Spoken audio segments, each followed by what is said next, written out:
Hi, I'm going to speak in English. Thank you for having me here, and as Adam said, I'm going to talk about the responsibility of the activist, although this title scares me a little bit.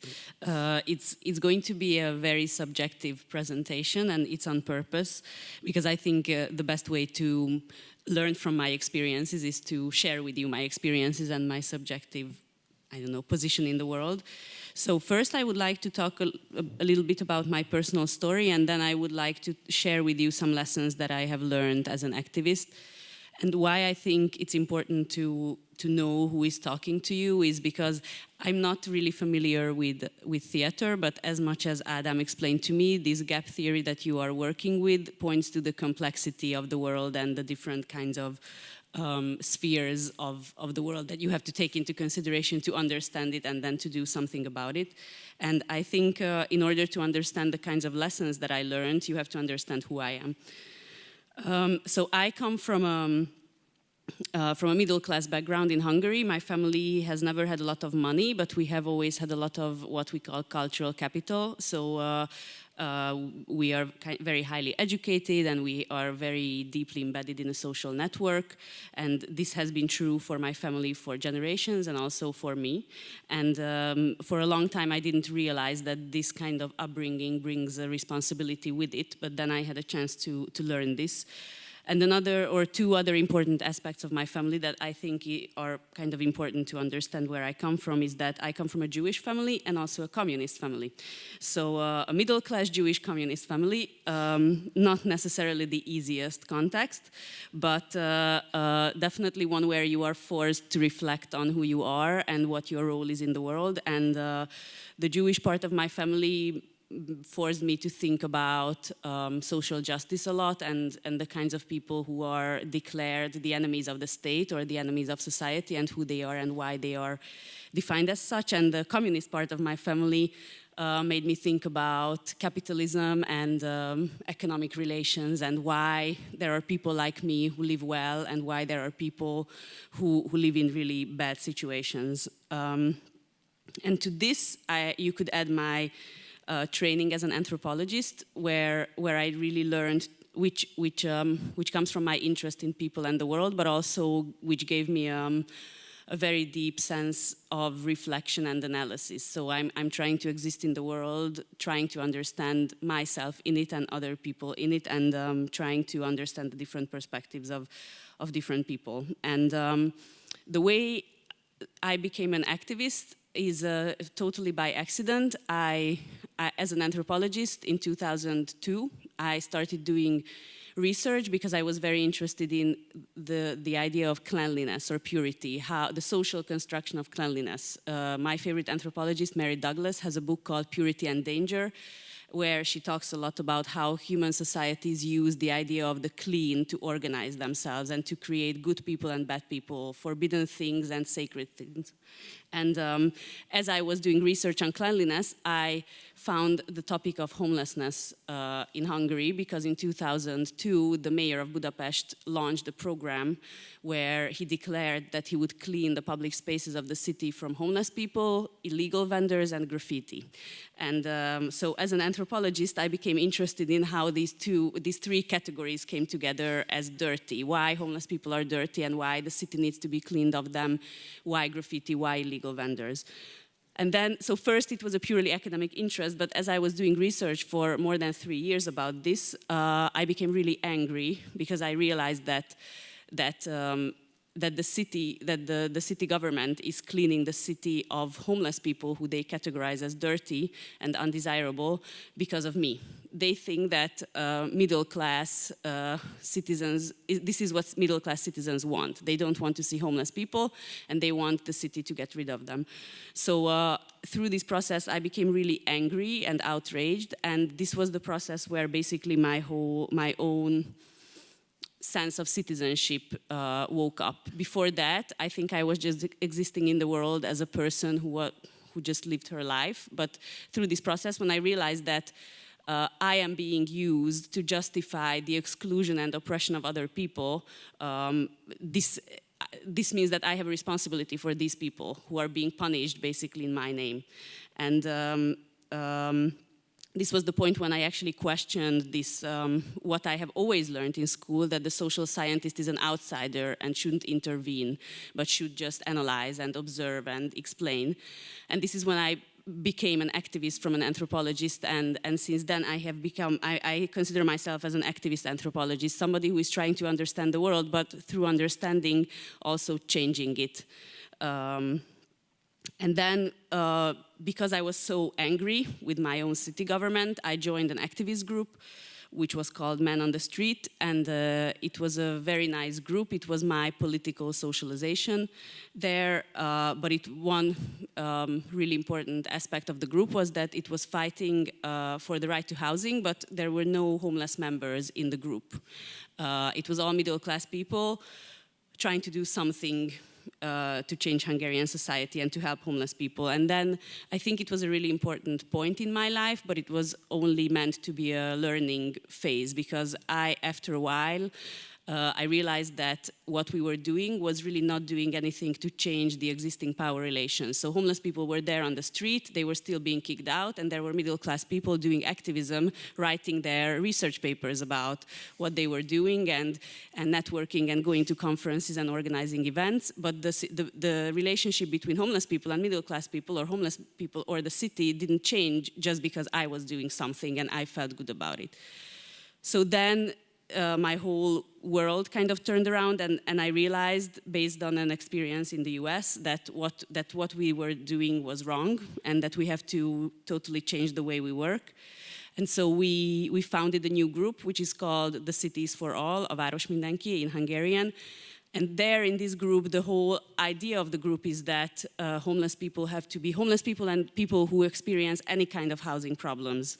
No heat, overcrowding, a lot of debt, no address, that they have to be empowered to challenge their own exclusion, and that my role in this is to create the infrastructure for them to do this. So it's not my role is not to increase my own power or my own cultural capital, but to actually use my power and cultural capital to create opportunities for other people to be politically active. So now this group has been in existence for 7 years, and most of the members are homeless or formerly homeless people, and there are some people like me who are called allies who support the work of the group. And after this, about 3 or 4 years ago, I also realized that it's very nice that we work with the issue of housing, but it's not enough. If we create, and this group, the Cities for All, the Hungarians maybe know this, it's a very strong group with a big reputation. We have a lot of fights with politicians, and sometimes we have even successes. But I realized that if you only deal with the issue of housing, which is a very broad issue, but still a very specific issue in a sense, Hungarian society will not really change. But what we have to do is change the whole structure of Hungarian society. And this process of kind of how I found my own citizenship, which was through research, then being angry, then working myself, and then working with the people who experienced oppression, I thought that most people should go through this process, and that the main problem in Hungarian society is that people don't feel that they are part of democracy, that they have anything to do with what is happening. So what we have to do is create a culture of democracy in Hungary where people know how to function in a democracy, and if they are being discriminated against, or if their needs are not met by the state or by anyone, then they know how to stand up and how to fight for this. And so that's why we started a new organization which grew out of the Cities for All, but now is working independently, which is called the School of Public Life, Közéletiskolája. And if I want to summarize in a nutshell, what it does is basically it's trying to help people reclaim their own citizenship, or find the politician in themselves, and politician in a very broad sense, and especially those who are not being respected. So in this school we work especially with people who experience some kind of oppression or exclusion. And my work is in a way special, and I think similar to yours, in the sense that I work with people who experience extreme injustices in their lives, but I'm not working with them as a social worker. I'm not helping them.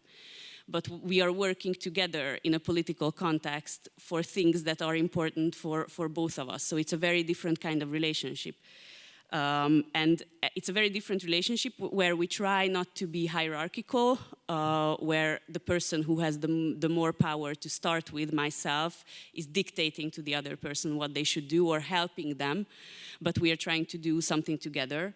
But also we can't forget that we are in very, very different social situations. So still our economic situations are very different. I have a home to go, I have a place to go home, and I feel very safe in my home. And the people that I work with don't have a place like that. And every night they feel not safe wherever they sleep. Or if we are not talking only about homeless people, but other people with disadvantages like disabled people or public workers or unemployed people who we work with in the School of Public Life, I have everything that they don't. So it's a very, very unequal relationship.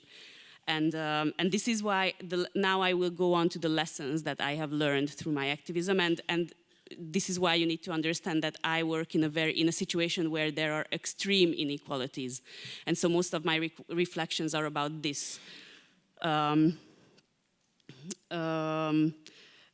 first thing that I think, it's not the first thing that I learned, but the most important thing that I learned, it took me a really long time to learn this, but is that there is no us and them. And this is a really, really difficult thing. Usually when people in Hungary think about homeless people, they think of homeless people as them and people in homes as us. So there is always this division of the two groups, that we, people with homes, should have those who don't have homes because it's their problem.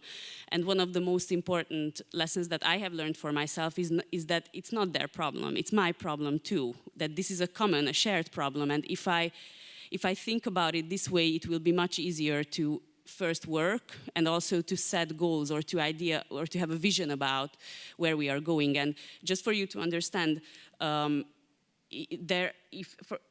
this question of us and them and the shared problem, usually in surveys, when surveyors try to understand how people relate to homelessness, they ask people, do you support the building of more shelters to solve homelessness? And do you support the provision of lower quality, cheaper housing for homeless people? And most people always say, yes, of course I support the building of more shelters. Of course I support the provision of cheaper housing to them. But for me, I think if you ask the question in a different way, and if you asked, if you were homeless, would you like the state to build more shelters, or would you like to live in a home? It would be really obvious that your answer would be, I don't want any more shelters. Who wants shelters? Nobody wants shelters, and nobody wants lower quality, cheap housing. Everybody wants to live in a good, safe, healthy place. So that's why I think asking the right question is very crucial. So we shouldn't ask what they need, but we should ask what we need. What do we need to solve homelessness? And if we ask the question, if we answer this question, we will have the exact same answers that homeless people would have, which is a safe, dignified, healthy place to live. Then another thing is, especially if you work with poor people, is pity is a really big enemy of working with poor people. A lot of people do charity work because they feel sorry for those who are less fortunate than them. But I think if you do yourself out of pity, it instantly recreates the social inequalities that you started out with. So I think it's really important to respect the human dignity of all of us. And this is again about our shared humanity. So we are not people, if we work with poor people, we are not a sacred heart. It's not like we are good people because we work with them, but we work with them because it's our shared problem and because everybody's humanity should be respected in the same way. And respecting our humanity means that our basic needs are satisfied. And another important thing is when we talk about respecting everybody's human dignity, I think it's really important that we don't only respect the human dignity of those who are in difficult situations, but also ourselves and also others who are not in difficult situations, like our activist friends. Because very often in activist situations, people so for example, people like me who live in homes are very, very respectful with people who don't have homes, but they are really not respectful with the other person who has a home, because often they are very arrogant with each other and they have really high expectations, and they are really rude because they think that, oh, you know, they are middle class, they have a home, who cares? And it's really important that we take care of all of us, and not only those who are the target group. There is no such thing as a target group. There are people working together in a cause. And also to respect ourselves as human beings. So the point of activism is not to sacrifice ourselves for a cause, because if we sacrifice ourselves for a cause, that cause we lose because we are not there to fight it. So it's really important to take care of ourselves too, and to respect our own human dignity, and not to exploit ourselves, and not to push ourselves to do things that are really bad for us. Then another thing is that I think is really important is that in activism is that, and this is really difficult, that everyone is a student and a teacher, everyone is a learner and a teacher at the same time, that it's not me teaching homeless people how to fight or what to do, but it's we teaching each other about different things. I went to school, different schools for, I don't know, many, many years, since I was 6 until I was 33. This is like 20-something years. And I feel that I have learned a lot more during these 7 years that I have been working with homeless people than over those 28 years. So it's really, really important to understand that just because we have a high education and we went to university, it doesn't mean that we know a lot about the world, and that other people, that we always have to listen to other people, what they have to teach to us. And then another thing that I want to emphasize is, I think it's, especially if we work in situations where there is inequalities between people, which is often the case, is that we always have to, and this is the responsibility of people who are in the better situation, is to always check for privileges and for oppressions, and to try to understand if I am using my privileges in certain situations to achieve things. So if I'm using my privileges to basically undo democracy or not to do things in a democratic way. And a very typical example is language. Very often the people that I work with have very low education, not even, they maybe went to primary school, but not necessarily, but they definitely don't have a higher education. And I have learned to speak in public very well, and I'm articulate, and I can sound really smart, and they don't necessarily use this kind of language. And this language difference can be used to oppress them, or to exclude them, or to make them sound stupid, or to make myself sound really smart. And it's really important to not abuse this, and also to learn to speak a language that everybody understands, and also to really try to understand people even if they use very little words or very, very simple language, because they may have a much deeper meaning than our very, very articulate academic words. Also, another thing, I think it's really important to understand whose needs we are serving when we are activists, because through activism, a lot of us are creating capital. Capital in the sense of cultural capital, social capital, even economic capital. I wrote my dissertation about homelessness. So I have to be really, really aware that because I wrote my dissertation about homelessness, I have a PhD, so if I want to have a job, they will have to pay me more money.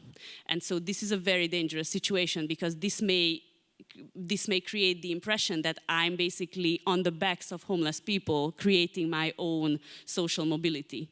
So whenever we are doing such work, we have to be really, really self-critical and even cynical towards ourselves, I think, in a lot of ways, and always checking, am I really using this for my own advantage, or am I using this as a way for everybody's advantage? I think it's totally okay to get your PhD writing about what you are really passionate about, but it's also really important that the homeless people that I'm working with, or the poor people, or anybody get almost as much as back as I'm getting from it, or even more, in the sense of teaching them about what I have learned and creating opportunities for them to go abroad, or creating opportunities for them to get a job through my kind of work. So it's really important to think about sharing resources and not to monopolize resources.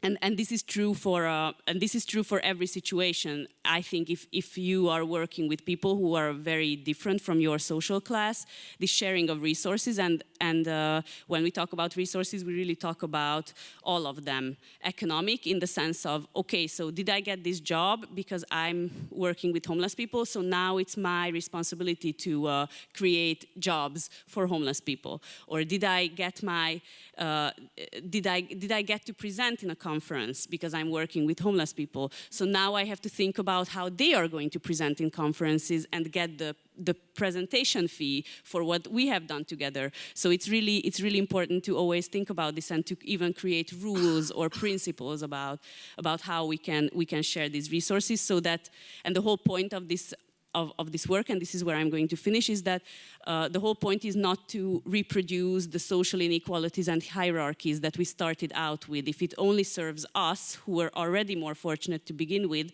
then we are basically not changing anything, even though we are doing a lot of things. So the point of, I think, all of our work should be to change social hierarchies and to change social inequalities, and to make sure that if we have more, then that more contributes to others also having at least the basics that they need, if not more. Thank you.